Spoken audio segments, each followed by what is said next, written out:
Selamat pagi anak-anak. Anak-anak, pada pagi hari ini kita mau mulai ibadah kita. Kita mau persiapkan hati kita mau angkat sebuah pujian.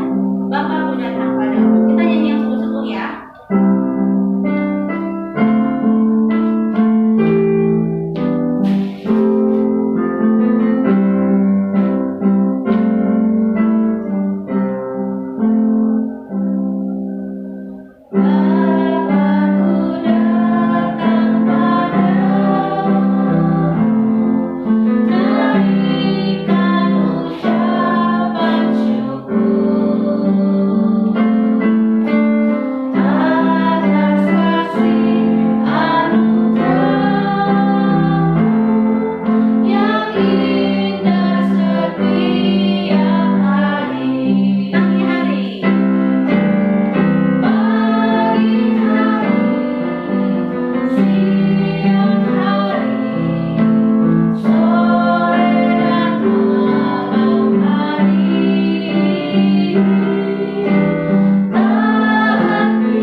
Yang Tuhan Yesus sudah berikan kepada kami pada pagi hari ini untuk kami boleh memuji dan juga memuliakan nama Tuhan.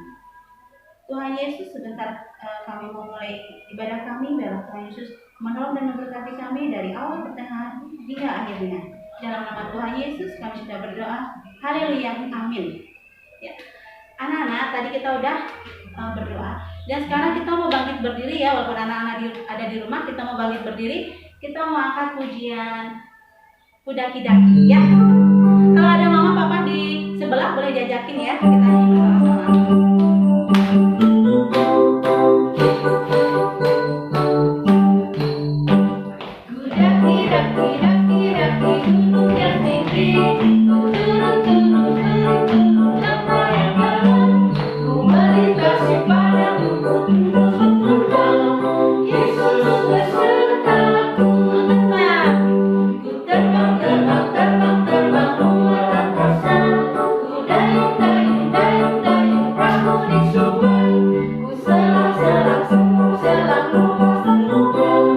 Yesus besertaku.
Ya, anak-anak tadi pujiannya mengatakan bahwa Tuhan Yesus ada dimanapun kita berada, karena Tuhan selalu beserta dengan kita. Ya. Sekarang kita mau persiapkan hati kita mau mendengarkan firman Tuhan. Firman-Mu berita bagi kakiku, terang bagi jalanku. Firman-Mu berita bagi kakiku, terang bagi jalanku. Waktu ku bimbang dan hilang jalanku, tetaplah Kau di sisiku, dan takkan ku takut asal Kau di dekatku, besertaku selamanya.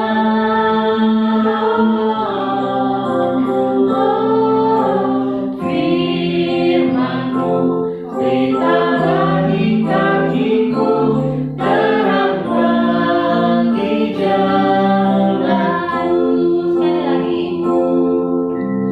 Firman-Mu berita bagi kakiku, terang bagi jalanku. Firman-Mu berita bagi kakiku, terang bagi jalanku. Waktu ku bimbang dan hilang jalanku, tetaplah Kau di sisiku, dan takkan ku takut asal Kau di dekatku, besertaku selamanya.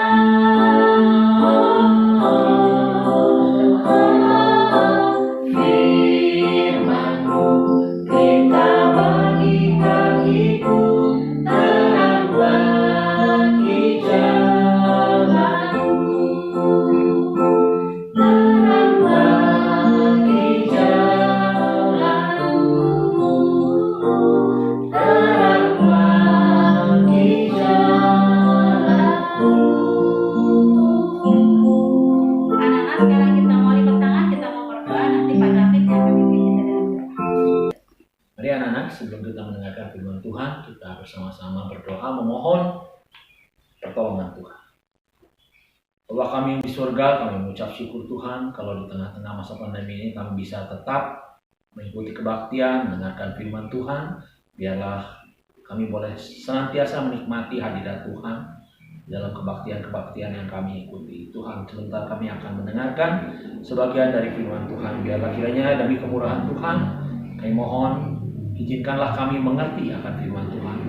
Bukakanlah segala hal yang membingungkan supaya kami bisa menangkap apa yang menjadi kehendak Tuhan melalui firman yang sudah disiapkan oleh guru-guru. Dan kami memohon pertolongan Roh Kudus-Mu sendiri Tuhan untuk menerangi hati dan pikiran kami.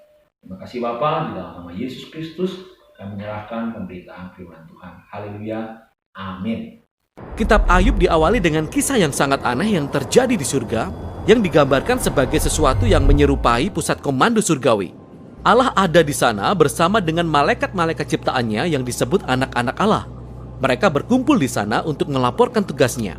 Lalu Allah menyebut seseorang yang bernama Ayub, hambanya, dan menunjukkan betapa saleh dan baiknya dia. Kemudian salah satu dari malaikat-malaikat ini datang mendekat.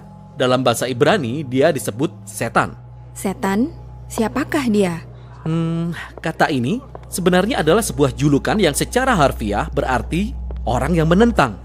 Dari semua malaikat, dia satu-satunya malaikat yang mempertanyakan bagaimana Allah menjalankan dunianya. Dia menyampaikan bahwa mungkin Ayub tidak sungguh-sungguh mengasihi Allah. Ayub menjadi orang baik hanya karena Allah akan memberi imbalan kepadanya. Jika Allah mengambil semua hal baik yang sudah diberikannya kepada Ayub, maka kita akan melihat sifat Ayub yang sebenarnya. Jadi setan berpikir bahwa Ayub hanya mengejar keuntungannya saja? Tepat sekali. Mungkin Ayub taat hanya karena ingin mendapatkan apa yang dia mau. Jadi Allah setuju untuk menguji hal ini dan membiarkan setan untuk menimbulkan penderitaan bagi Ayub. Dan Ayub kehilangan orang-orang dan segala sesuatu yang sangat berharga baginya. Ini sangat menyedihkan. Ingat, Ayub tidak selayaknya mengalami hal ini. Allah sendiri mengatakannya. Namun yang luar biasa adalah bahwa di tengah-tengah semua penderitaan ini, Ayub masih memuji Allah. Setidaknya di pasal 1 dan 2. Tapi kemudian di pasal 3, kita menemukan perasaan Ayub yang sebenarnya. Dia menulis puisi yang mengungkapkan betapa hancurnya dia. Puisi yang mengutuki hari kelahirannya dengan panjang lebar. Setelah itu, beberapa teman Ayub datang mengunjunginya untuk menawarkan bantuan. Dan mereka semua seperti, Ayub, pasti engkau sudah melakukan sesuatu yang benar-benar salah, sehingga engkau mengalami semua ini. Bagaimanapun kita tahu bahwa Allah itu adil. Dan kita juga tahu bahwa dunia ini diatur berdasarkan keadilan Allah. Jadi, pasti engkau sedang menerima apa yang pantas engkau terima. Di 34 pasal selanjutnya, Ayub dan sahabat-sahabatnya saling sahut-menyahut dalam puisi Ibrani yang sangat padat. Teman-temannya terus berspekulasi tentang mengapa Tuhan mengirim penderitaan tersebut. Bahkan mereka mulai mendaftar dosa-dosa yang mungkin sudah dilakukan oleh Ayub. Tetapi tiap kali setelah mendengar tuduhan, Ayub menyatakan bahwa dia tidak bersalah. Dan Ayub memang tidak bersalah. Ya, benar. Ayub sedang berada dalam kondisi emosi yang naik turun. Pada saat tertentu, Ayub tetap percaya bahwa Allah itu adil dan bijaksana. Namun di saat lain, Ayub meragukan kebaikan Allah. Dia bahkan menuduh Allah telah berlaku ceroboh, tidak adil dan curang. Jadi di akhir percakapan, Ayub menuntut Allah datang dan menjelaskan dirinya secara pribadi. Dan Tuhan melakukannya. Tuhan datang dalam bentuk awan badai yang besar. Dan dia tidak memberi jawaban langsung kepada Ayub. Tuhan tidak memberitahu Ayub perihal percakapannya dengan setan. Dia melakukan sesuatu yang amat berbeda. Dia mengajak Ayub mengelilingi bumi. Dia menunjukkan kepada Ayub betapa luas dan megahnya dunia ini. Tuhan menanyai Ayub apa ia mampu menjalankan ataupun memahami dunia hanya untuk sehari saja. Tuhan menunjukkan kepada Ayub berbagai hal detail yang ada di bumi. Hal-hal yang kita lihat setiap hari, namun tidak bisa kita pahami. Tetapi Allah memahaminya. Tuhan sungguh-sungguh memahaminya. Dia menaruh perhatian terhadap keindahan dan berjalannya alam semesta dengan cara yang tidak pernah kita bayangkan. Dan di tempat yang tidak akan pernah kita lihat. Sebagai penutup, Tuhan menunjukkan kepada Ayub 2 ekor binatang dan memuji betapa hebatnya mereka. Ya, mereka sangat berbahaya. Maksud saya, mereka bisa membunuhmu tanpa harus berpikir panjang. Dan Tuhan mengatakan bahwa mereka tidak jahat. Sebenarnya mereka adalah bagian dari dunia baik yang diciptakannya. Lalu, sudah, begitu saja. Cuma itu pembelaan Tuhan. Itu agak aneh. Ya, maksud saya, sebenarnya semua ini tentang apa? Sepertinya begini. Dari sudut pandang Ayub, sepertinya Tuhan itu tidak adil. Namun sudut pandang Tuhan jauh lebih luas. Tuhan secara dinamis berinteraksi dengan kompleksitas sealam raya ketika dia membuat keputusan. Inilah yang disebut Tuhan sebagai hikmat. Jadi, permintaan Ayub supaya Tuhan melakukan pembelaan atas dirinya sendiri sebenarnya adalah hal yang konyol. Ayub tidak akan bisa benar-benar memahami kompleksitas semacam ini, bahkan jika dia ingin melakukannya. Lalu, apa makna semua ini bagi kita? Ayub akhirnya diajari untuk rendah hati. Ayub tidak pernah memahami mengapa dia harus menderita. Namun demikian, dia bisa tetap hidup dalam damai sejahtera dan takut akan Tuhan. Tapi, bukan itu akhir dari kitab ini. Karena setelah ini, Tuhan memulihkan Ayub dengan melipat gandakan segala kepunyaannya dahulu. Dan sekali lagi, ini sangat mengejutkan. Maksud saya, apakah ini sebuah hadiah? Apakah Tuhan berkata, "Selamat Ayub, engkau lulus dari ujian yang rumit ini"? Tidak. Inti dari keseluruhan kitab ini adalah, ketika Ayub kehilangan segalanya, itu bukanlah merupakan sebuah hukuman. Jadi mendapatkan kembali apa yang sudah terhilang bukanlah sebuah hadiah. Kalau begitu, mengapa Ayub mendapatkannya kembali? Tampaknya Tuhan menurut hikmatnya memutuskan untuk memberi Ayub sebuah hadiah. Kita tidak tahu mengapa. Tetapi yang kita tahu adalah bahwa Ayub adalah tipe orang yang dalam kondisi baik maupun buruk tetap percaya pada hikmat Tuhan. Nah, anak-anak, tadi kita sudah mendengarkan firman Tuhan ya. Nah, anak-anak, sekarang saatnya kita akan menutup dalam doa ya. Yuk, kita akan sama-sama sama-sama berdoa, tutup matanya, tangannya dilipat ya. Yuk semuanya. Tuhan Yesus yang baik, kami mengucap syukur dan terima kasih atas firman-Mu yang Engkau sampaikan kepada kami. Biarlah kami benar-benar menjadi murid Tuhan yang setia di saat kami susah maupun senang. Kami ada bersama-sama dengan Tuhan. Tuhan, kami serahkan ke dalam tangan-Mu. Apa yang sudah kami dengar ini biarlah menetap di dalam hati kami. Dan sebentar Tuhan, kami akan berpisah satu dengan yang lain, walaupun kami tidak bertatap muka Tuhan, kami masing-masing berada di rumah, tapi kami sangat bersyukur untuk semuanya. Terima kasih Tuhan, kami tutup doa firman hari ini. Dalam nama Tuhan Yesus, kami sudah berdoa. Haleluya. Amin.